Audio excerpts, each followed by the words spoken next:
Então, quarta questão do simulado de história, o conteúdo agora é a Idade Média e a pergunta nos questiona sobre o sistema feudal e a sua estruturação. Agora, é importante notar uma coisa. O enunciado pede o que é incorreto em relação ao sistema feudal. E por isso nós temos que ter muita atenção. Por exemplo, o que nos diz a alternativa A? A economia era agrícola e pastoril, voltada predominantemente para o consumo interno. B. As relações suzerania e vassalagem correspondem aos vínculos de poder interiores à classe nobre. C. A burguesia era a classe social predominante, tanto política quanto economicamente. D. A teologia cristã fornecia o enquadramento ideológico para as relações de poder. E. O Estatuto da Servidão consistia numa suposta troca assimétrica, envolvendo relações de trabalho e de proteção. Muito bem, o que nos diz o sistema feudal sobre a sua estruturação? Temos que pensá-lo como uma espécie de pirâmide dividida nas 3 classes, nos 3 estamentos ou nas 3 ordens. A ordem daqueles que rezam, ou seja, o clero, o que torna correta a alternativa que diz sobre a justificação teológica desde o cristianismo. Esse é o papel do clero. Havia a classe nobre,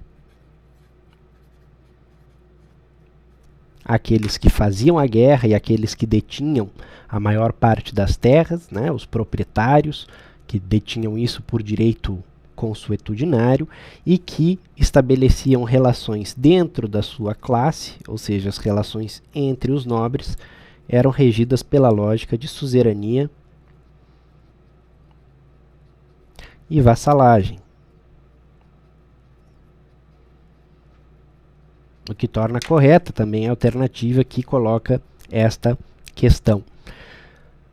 Os nobres e o clero viviam do trabalho dos servos, predominantemente camponeses.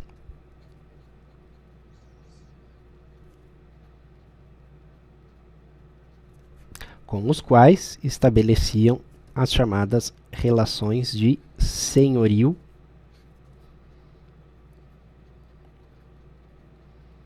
e servidão,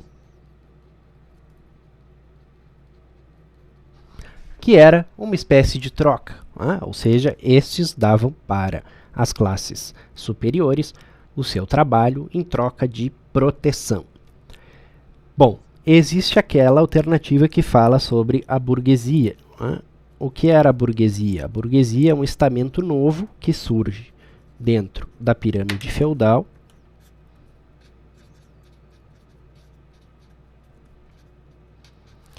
a partir da Revolução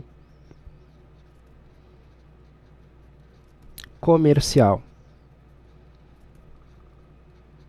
e da reativação destas atividades na Europa Ocidental. Portanto, é impossível que a burguesia, durante a Idade Média, fosse a classe predominante, tanto política quanto economicamente. Bem, por isso, a resposta que é incorreta, que é aquilo que pede o nosso enunciado, é C. A burguesia era a classe social predominante, tanto política quanto economicamente. Esta está incorreta, portanto, é a que responde corretamente à questão.